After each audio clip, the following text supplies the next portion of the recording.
Before we get into this episode, there's something that might be of interest that I wanted to tell you about. Scene and Heard, who run this podcast, have been asked by Scotland Food and Drink to undertake a strategic review of the Scotland Food and Drink Excellence Awards. Now, these Excellence Awards have been going for almost 20 years and are a huge mainstay of the food and drink sector. But it's time to ensure that they're still relevant. So if you have ever been involved in the Scotland Food and Drink Excellence Awards, or even if you've ever had an opinion about them, we would love for you, please, to complete our survey. So if you go to the On Farm Twitter, which is at @on_farm UK, and click the link in the bio, there will be a tab in there that will take you to the survey, and it should only take you a very short while to complete, but we would be enormously grateful. Hello and welcome to On Farm. It's Anna with you again this week, and I have been on my travels, thank goodness, because now that things are getting a little bit back to normal, we can get out and about. So I spent, albeit it was a very rainy and miserable day, but I spent a lovely few hours on the farm with Virgina Osborne near Kirriemuir. Now, Virginia farms beef and sheep organically in what I think was a very beautiful location, but it was a little bit too foggy for us to see exactly what was going on, but had a really lovely chat on a whole range of things, and I hope that you enjoy it. I'm Virginia Osborne Antilovi, and I farm here on my parents' and my brother and sister all together on our family farm.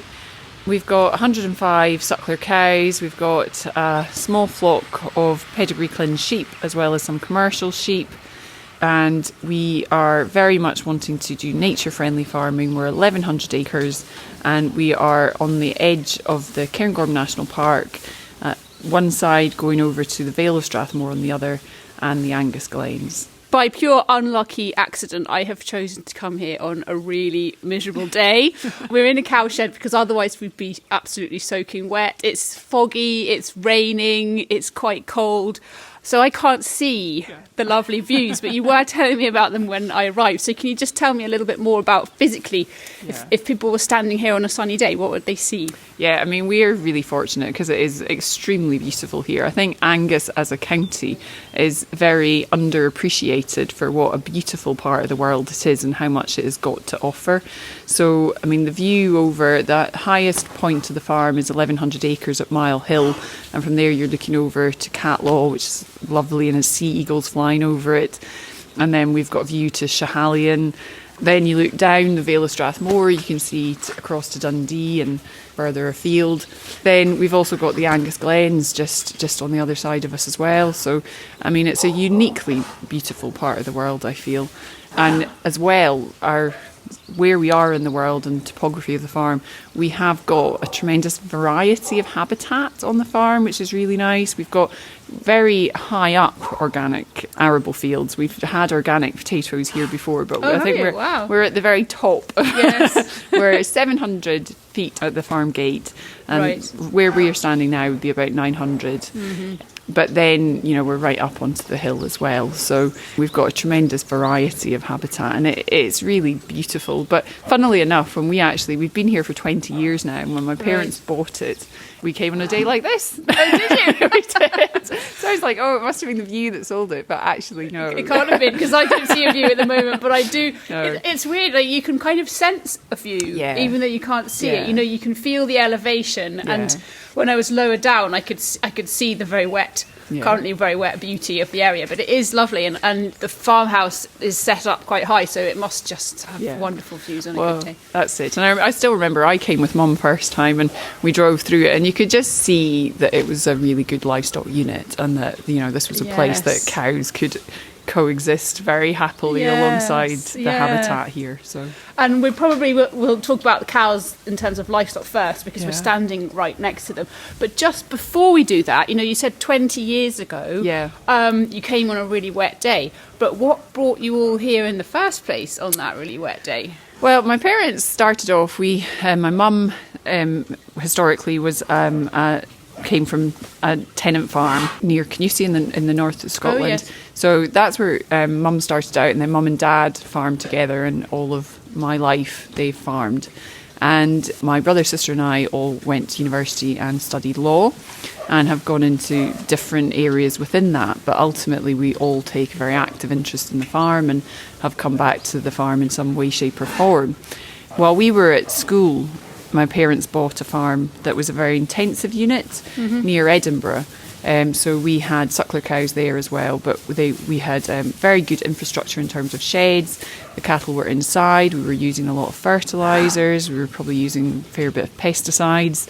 We were getting up to 3 cuts of silage off the fields and taking in a little bit of winter grazing for the cows over the summer. But my parents had always intended to move on from that system, but it was just, we were all at school, and so once we moved on and were on to university, it had always really been their intention to get something more extensive that wasn't so intensive and wasn't so dependent. I mean, it wasn't the way my parents had been farming previously. The way that they had farmed when we were up north had been very much in keeping with nature and the environment, and this was quite a culture shock to go and spend 10 years on this intensive system. So we had always really intended to move on, and then the opportunity arose, and we liked the area that we'd been in. We moved to near Edinburgh, and we liked that area, and really we hadn't considered Angus, and it was just Clun came up, and once we saw it, it was just instant, really. Yes. We just thought, if only we can get that. And Even on a rainy day. So. Even on a rainy day, I know. I can still actually remember sitting in the house with my mum and opening the perspective for Clun and seeing it and just thinking, that looks amazing. Wow. So, and we managed it, and we've been very happy here. And the long-term plan now is that this continues on in our family, and that the 3 children together with my parents now are partners in the farming business. So that's been a development, and that we really want to shake things up now. And there's been a period in agriculture where policy has driven us down a certain route, and that hasn't always been actually the best route and the way forward. And now things are coming back, and there's been a realisation first that we needed to be more sustainable. But now it's a really exciting time in agriculture, because people are actually saying, well, we want to reverse declines in things like biodiversity and really contribute to, the benefit of the environment. And cattle and sheep can play a role in that. Livestock farming can play a role in that, because the habitat and the environment that we have now here today is not the same as 100 years ago.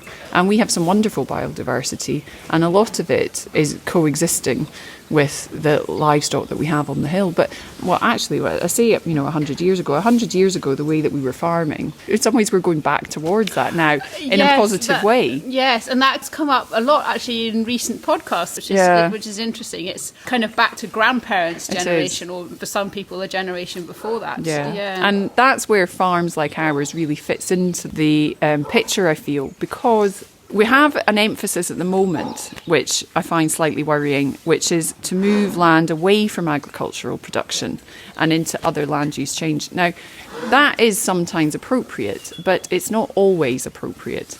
And ultimately, there's a lot of humans on the planet. There's an increasing population, and we need to feed them. Yes, need to feed. Yes, and if we go for pure efficiency farming and supporting big farming, big efficient farming, and then having other parts of the land move towards rewilding and supporting biodiversity, I just feel that's a real missed opportunity, and not correctly understanding that we need to get the biodiversity working everywhere, and we can't just offload our environmental and biodiversity responsibilities. So what we see our place and the family farm's place is really working with nature and the environment and having the livestock alongside that and bringing in those benefits. So every inch of the country should be benefiting biodiversity, and we should be using our livestock for that. Yes, totally. And it's interesting because you are an organic farm here, but you haven't yet mentioned the word organic. And I think that's really interesting, because it's becoming very much the narrative that organic farming is an incredibly important part of the farming system. But actually what people are saying at the moment is it's about regeneration and sustainability. And that was obviously your original motivation. And then you went through organic conversion. So I find that really interesting. And I wonder if you could just kind of tell me a bit more about the thought process of the family as you went through this whole journey. Yeah, well, when we came to Conclune, really then the step into organic was a very natural progression because, as you quite rightly say, I mean, it was a system that worked very well with nature. And, you know, that was always going to be a good fit for us. And the organic farming is a terrific way forward. I mean, the benefits that bring, you know, we feel in relation to our bird life in particular, that non-use of pesticides and non-use of fertilisers. I mean, we have got great soil health. We've got great organic matter in our soil.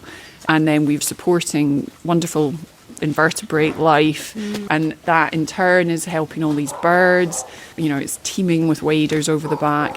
Also, I mean, you know, in terms of our costs and our inputs, it's a huge benefit that we're not doing that. You're making the soil work better, the nutrient balance is better, the water infiltration is better. So the organic is a really important part of it. But then I will also say that this kind of farm, whether it be organic or not, this kind of upland, grassland grazing unit can work very well for nature without being organic. But we do feel that the organic is a real added bonus to it and really helps that invertebrate life that comes through into the system. I've got so many questions I want to ask you, so I almost don't know where to start. Already I can tell that you're hugely knowledgeable about this, but you didn't, by the sound of things, study this at university like many farmers would tell me that they had. You know, I went to college and I did agriculture or whatever. You studied law. So I suppose the first of many questions is, have you studied on the job? You know, how have you learned all of this? I know you've grown up on farms, but that there's a huge amount to learn, and not just in terms of practice, but science as well. And I'm really curious as to how you've kind of taught yourself or where you've learned everything. Yeah, well, you're learning all the time. So, you know, all of us read up on new systems. There's some excellent books on soil health and regenerative farming. My sister and I completed a regenerative farming course probably about a couple of years ago. That was, you know, quite an eye-opening thing in terms of what we could be doing. Really looking at how we can enhance the environment that we're in and work with the livestock. I mean, there is so much to learn. You know, we are constantly learning. And it's been a really good time as well in agriculture. I mean, there's been so much negativity about farming and about livestock, but the industry has really responded to that and is moving forward in such a positive way. There's a lot of collaboration, there's a lot of help out there, you know, so attending meetings that are educating farmers about how we can be doing things better and how we can be, you know, working with our farms and making our farms more productive and more profitable, but also actually benefiting the environment and biodiversity and reducing carbon. Mm-hmm. And without wishing to be too nosy, you can tell me to mind my own business. I'm also a little curious because you could be and might have been leading a very different life in a big city as a lawyer, probably, I don't know, but probably making more money. But this is the life that you've chosen and the life that your siblings have chosen. And I'd love to know what it is that really draws you to it and why I'm standing here talking to you today. Yeah, well, my brother, he still works in the city, to be fair. Right. But he's very much involved in the farm and he loves it. My sister worked in law. She worked as a university lecturer. Ultimately, she's got a PhD in environmental law. Wow. And I had the briefest of city careers, along with my mum, actually. She did the same as really? me. Gosh, wow. So we both qualified as solicitors. And although I enjoyed law, actually, I have to say, I very much enjoyed studying it. I enjoyed my degree. After a short city career, you know, having the opportunity to come home and work on the family farm, you know, it was just too great an opportunity to take. And we feel, I mean, farming is a way of life and we feel very privileged to be able to do it.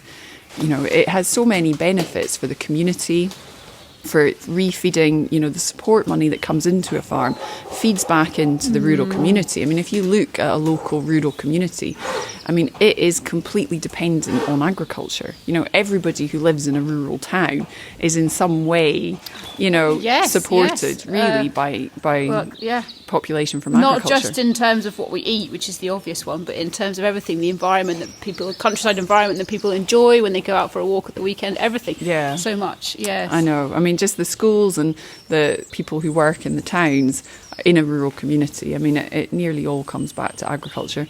So we do feel incredibly fortunate to be able to do this.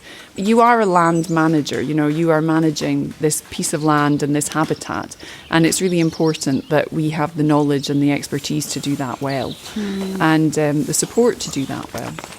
Since we're in here, perhaps we can talk about the cattle and the system and what you do and why you do it. Yeah, I just love it inside the cowshed. It's such a peaceful place. You know, when we're into calving, we don't actually calve them inside. They calve outside, but there'll be some inside, and we do obviously check the ones inside nice and early, just in case we've missed somebody who's coming close to it. Yes. And it's just so lovely to come in here very early in the morning, and the cows are all sort of mulling around, snoozing. It's just a very, very peaceful place to be. Yeah, it is, because you know they are literally chewing the cud here. Because it's a cold, damp day, you know, we can see all the hot breath coming out, and they do just look happy and relaxed, don't they? Yeah. And I guess that's what it's all about, is giving them the nicest possible life, but in order then to also produce the best possible product. Yeah. I mean, I'm fascinated by it anyway, but I suppose particularly in an organic sense, the sort of the meat eating debate. You know, I'm married to an arable farmer, so the only people he actually feeds are vegans. Yes. So you know, he's kind of happy about that. But you know, when it comes to the kind of the meat eating thing, why would you encourage people to eat a fantastic beef stew that's come from one of your organic cattle over, you know, going down the road to the nearest cafe and having smashed avocado on toast? You know, and we're not here to talk specifically about veganism, but I think in the organic conversation it's really important, and to hear from you your perspective. I feel it's really important people have choice, and firstly I completely respect people who don't want to eat meat or want to be vegan. I mean, that's a choice. Absolutely. And that's completely, I totally agree with you. Completely up to them. But what I think is really important is to have educated consumers. And that is a good and exciting thing about this time, because consumers are becoming increasingly educated about where their food comes from. So, I mean, firstly, in relation to the smashed avocado and Scottish produced, upland grazed, pasture fed beef, what I would say is be aware. Don't compare your avocado with beef that's been fed on soya. Compare it with cattle that are grazing the hills of Scotland, that are supporting biodiversity. I mean, if you planted trees all over this farm, you would decimate wader numbers in a really detrimental way. You know, we've got superb habitat here for birds, and the cattle work just brilliantly in balance with those wading birds. We've got red-listed skylark. I mean, they're always sitting in a hole in the ground made by a cow footprint. Yes. So wow. it works. You can just imagine it, can't you? You can picture it. So it is about consumers educating themselves, and you know, we've got to, you know, provide. We've got to be there and be accountable and provide that product and say this is what we're doing to enable the consumers to be able to do that. But it is about the consumers educating themselves and making good choices. And one thing that's been very disappointing in media is this broad brush, eat less red meat. I mean, as beef farmers, we actually don't eat an awful lot of red meat. But as part of a balanced diet, you know, and a diet, you know, a source of protein, a good, healthy source of protein that you can get that can have, you know, we're carbon auditing, we're very low on our carbon footprint. Largely that will be thanks to being organic. We've got, you know, in the organic system, you have very low stocking densities, no chemical fertilisers, no pesticide use, you know, so we're performing very well from a carbon perspective within the organic system. You know, this is an excellent product that people can use. I think it's important that the public understands that farmers, as a generalisation, really care about their livestock. You know, we spend our entire lives working with live animals and ensuring that they are happy and healthy. the part where they go into the food chain is the very end of their life, and it's very short. And we have a lot of faith in the abattoirs in this country that is done as well and humanely and as responsibly as it possibly can be done. So their stress levels, we try to keep those very low, try and limit any upset to the animals. The most stressful thing that they will ever do would be transport and going to abattoir wherever possible. I mean, our sheep go direct to the abattoir. Our young cattle, they come off their mums, which, is a stressful event, but we do everything we can to minimise that stress event on them in the way that we manage the weaning process. And then they go to another organic producer, and that's it. That's the other move for the rest of the lives of those animals. And from there, then it is hopefully onto a local abattoir. So that's really an important thing. We've got in the organic system, very low uses of medication. And when we give medications, certain medications we can't use at all because, for example, certain antibiotics that are being discouraged because that could have an impact on human health.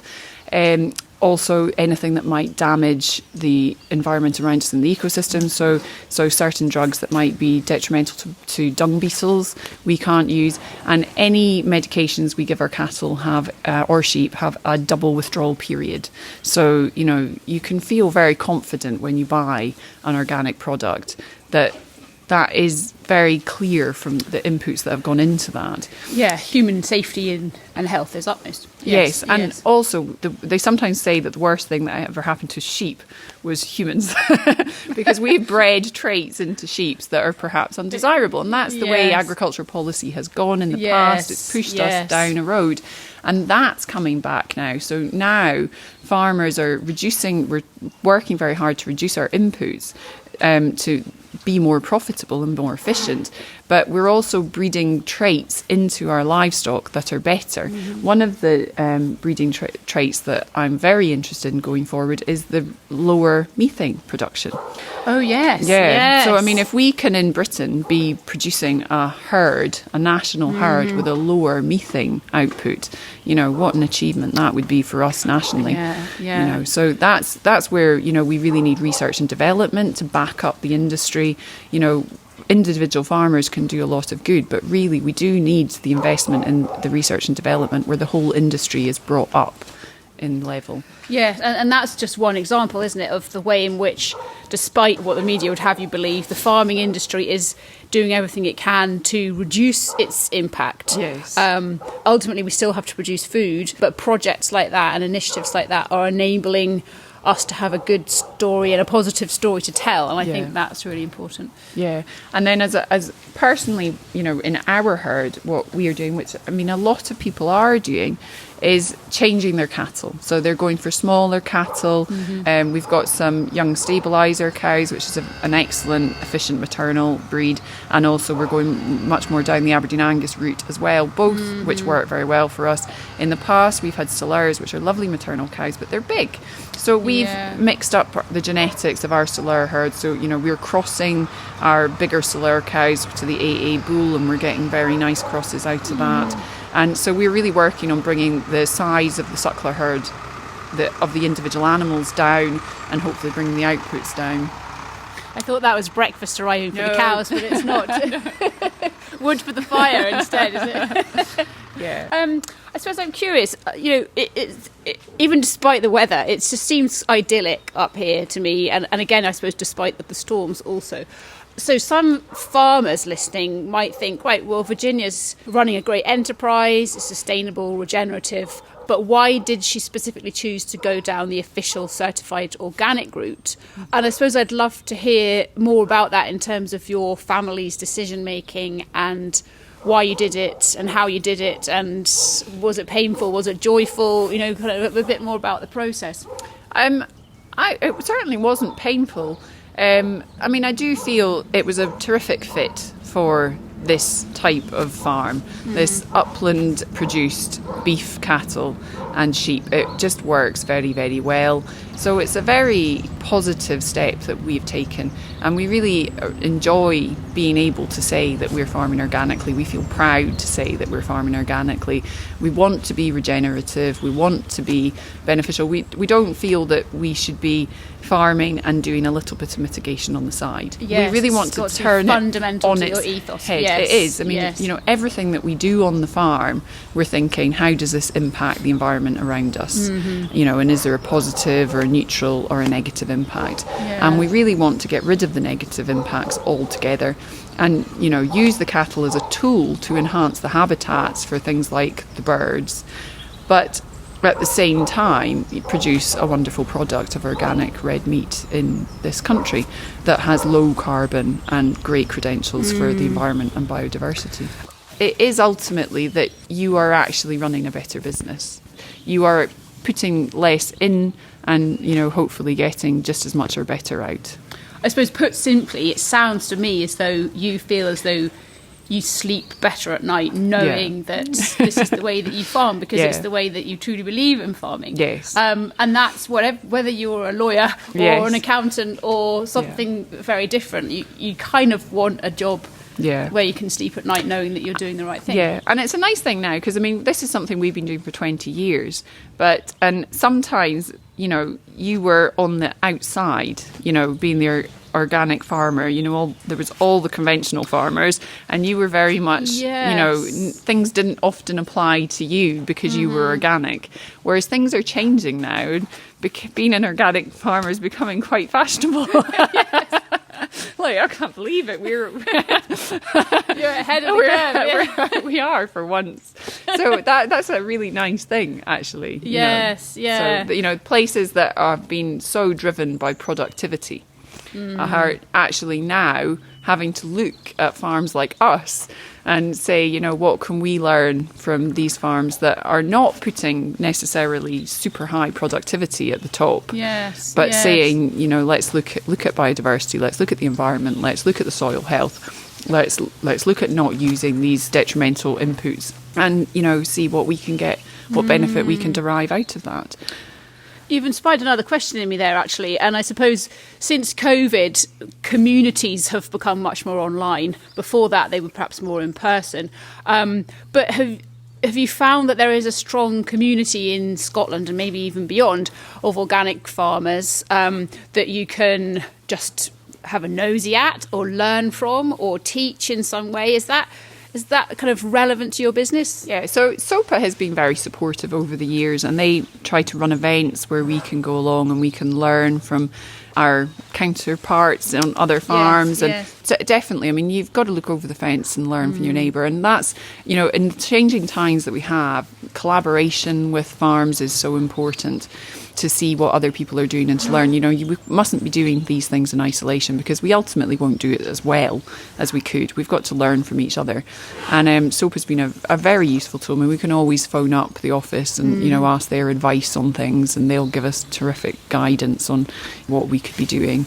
And hopefully, now that we're moving beyond restrictions, there can be more in-person events, and you can actually go and just chat to other farmers and offer advice or whatever it might be. You mentioned earlier that as an organic farmer, you used to feel as though you were kind of in the minority and a bit different. You're also a female farmer, obviously. How do you feel about that? Have you ever felt as in the minority? Yeah, I would say there's two sides to that. On my own farm, I very much just feel like a farmer. I've had sort of 14 years now of just being on the farm full time, working away with my dad. And Dad just wants a job done. He doesn't care who does it. So you just have to get on with it. And being a woman, I'm a fit, strong woman. It's in no way, I don't think. It's sometimes handy to have a strong man around if something's beyond me, but really hardly ever I would feel in that situation. Yeah. But there is sometimes when you go to, larger meetings and stuff. I think it's changing. I think, it's changing. And I think there are a lot of people putting a lot of work into making it change. So good. Yes. That's effective. And it's very nice as well because I've recently applied for some Lantra funding. So so that's very nice. Excellent. So I'm going to be doing some Lantra funding for wildlife in the cairngorms and identifying wildlife in the cairngorms so that then we can come back and apply that to the farm. One thing that is important, I think, for farms like ours, where we are trying to benefit the environment and biodiversity, and be a family farm and benefit the environment. I mean, as I've said, I mean, we need support. We need to be able to produce an affordable product to the British public, and we need everybody in Britain to be able to afford it and not just be a premium product for either export or, better off families. We want this healthy product to be available to everybody. So we need support, but then we also, we don't have a divine right to be here doing what we're doing. So we also need to make it work. So diversification is a big part of what we need to do. So we are diversifying the farm. My sister is very involved in the diversification aspect of the farm. And we're looking into how we can bring more people onto the farm and share what we have more on the farm, but in a responsible way that won't harm the biodiversity and the habitats that we have. So that's something that we're really focusing on as well at the moment. And by sharing, do you mean primarily with members of the public or with other people within the farming sector who are interested in learning what you do, or maybe both? Well, both. So earlier in the at the end of last year, we had a nature-friendly farm walk where we had a really nice group of people come around, and we showed them what we were doing and talked about what we were doing, and it was a very knowledgeable and interesting group of people came around, and we were also learning from them. It's also been really interesting, the importance of working with your neighbours. Farms cover a massive area of land in Scotland, and if we team together and have collaborative projects, that is so beneficial on a landscape scale to the habitats that you can create. And it's been a really positive experience working with our neighbours. So it's been a really rewarding experience. And now the RSPB recognise that there is a real wader hotspot in Angus. Well, I mean, collaboration and cooperation, I think, are probably the two of the most important words in farming at the moment. I think everybody's realising that you can't do everything on your own, and whether it's working with your next door neighbour or organisations like SOPA, RSPB, that's the only way to get things done, I think, isn't it? And then there's projects we want to do on the farm. So we have had a little help from one of the agricultural consultants, Richard Lockett. So hopefully in the future with his support, we're going to do a nature restoration fund. Again, RSPB are super keen on that. RSPB really kicked off the objective for the nature restoration fund. And so we've got an area of wetland where we've got a canalised burn. Oh, right. So the burn, basically a stream has been put into a channel. Ah, I see. Right, yes. So we're going now, hopefully with a Nature Restoration Fund application, we are going to restore the natural meandering pathway, which is happening quite a lot across Scotland, isn't it? Re-wetting an area. And we're now we've got 2 duck ponds on the farm that were for shooting. Now they're totally managed for wildlife. So we're going to look at really improving the wetlands, improving those habitats, and seeing how that can be of benefit. So we're looking at lots of different sort of pockets of what we can do around Conclune, be doing a bit more trees, a bit more livestock. That's quite interesting. We put in hedging. Now, we thought, great, we put in hedging, aren't we clever? But we put the hedging, in hindsight, quite close to the waders. So we actually now have taken down an area of trees on RSPB's advice that was near the waders, because that's just predator perches. We've got our nice rabbit fenced hedge through the wetland area. Now we're collaborating with our neighbours. We need to make little pathways through the hedge so that the chicks can go backwards and forwards between their nesting and their feeding sites. Of course, because they're not going to respect a farm boundary.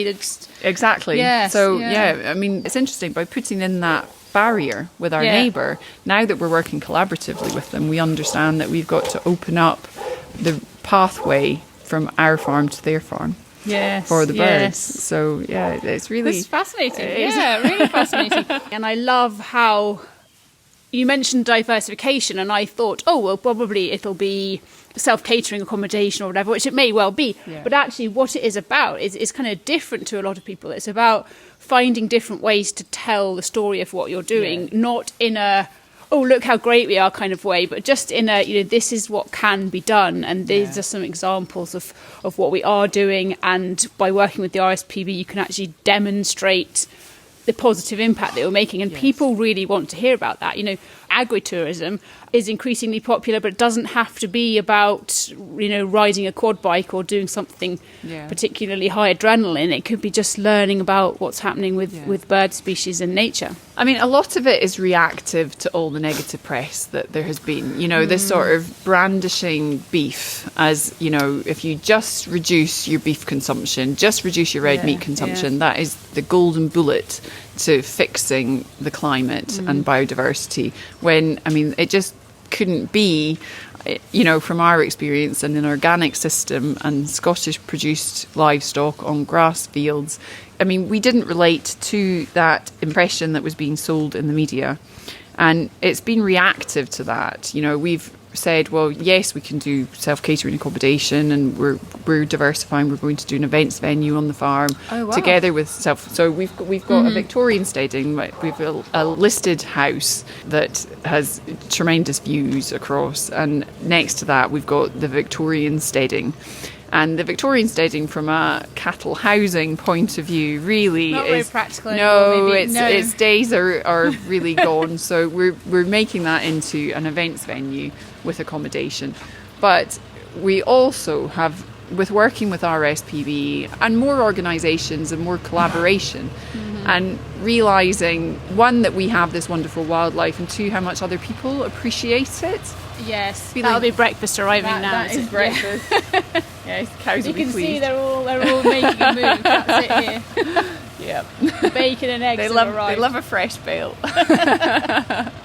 Yeah, realising how much people appreciate that, and being able to showcase that here and say, we are not producing this livestock on feedlots and trashing the environment and trashing biodiversity. Come and see it. Come and see it for yourself. Yes. So, it's about wildlife tourism, but it's also agricultural wildlife tourism. It's see how all these rare species that we have on the farm. I think 60 to 70 bird species on the farm just in the last year have been counted. And then we've also got loads of red squirrels. We've got lots of pine martens. We've got ospreys and polecats, and we're so fortunate to have all this wildlife around us, and we can do better with the way that we're farming, and we're learning how to do that now. But the way that we've been farming organically for 20 years has already set us off. Yes, we're in a great place to start from, and then we're looking to build on that and improve on that. Yeah. And I think I'm always banging the drum. I think more should be done at a higher level, government level, to tell all the positive stories about Scottish farming. But at the same time, everybody can do their bit. We're trying to do our bit with the podcast, and you're trying to do your bit. And actually, if you add all those bits together and collaborate, it really does add up. And some of the media will still choose to run the same old stories. You've got a friend here. They're very friendly. She wants in on the app, yeah. She had a good cow. She had twins last year. Oh, did she? Oh. People don't really appreciate, actually how much farmers really appreciate their own livestock and the environment that we're working in. We're working with these animals, and we're working in a wonderful environment. And, farmers care a lot about the environment. They care a lot about wildlife. They're very aware about wildlife. One of the things that's been nice about working with RSPB as well is that they are extremely keen to harness the knowledge that the farmers have. Of course, to use that. They appreciate that actually, as the boots on the ground, we know what's going on. So it's been a really rewarding experience working for them. Because works both ways, doesn't it? Yeah. So I suppose two more questions are kind of springing to mind. But conventional farmers, which I always think is a funny term, because anyway. But if they're thinking, I have wondered about going down the organic route myself, but I haven't done anything about it yet. What would your message to them be, first of all? Message to conventional farmers would be that the way the world is going now, the way things are changing, you want to be at the front of this movement. You want to be leading the way to really save our industry, save the countryside as we know it. I don't want to see all these wonderful herbivores that we have roaming around in Scotland vanishing in favour of Sitka spruce plantations and commercial forestry. So what I would say is, you know, you want to be at the front of that movement to say, you know, we can farm better in Britain. The food that we can produce in Britain can be pro the environment, pro biodiversity, and at the same time you can be hopefully reducing your inputs and producing a product that will reward you at the end of the day. You know, other innovations we're really looking at, I would love to go down the route of the electric collars on the cows. Oh, yes. So we I are was just reading about that the other week. So we keep the cows graze every inch of our farm and benefit the habitat on every inch of that farm, and we rotate them round the farm.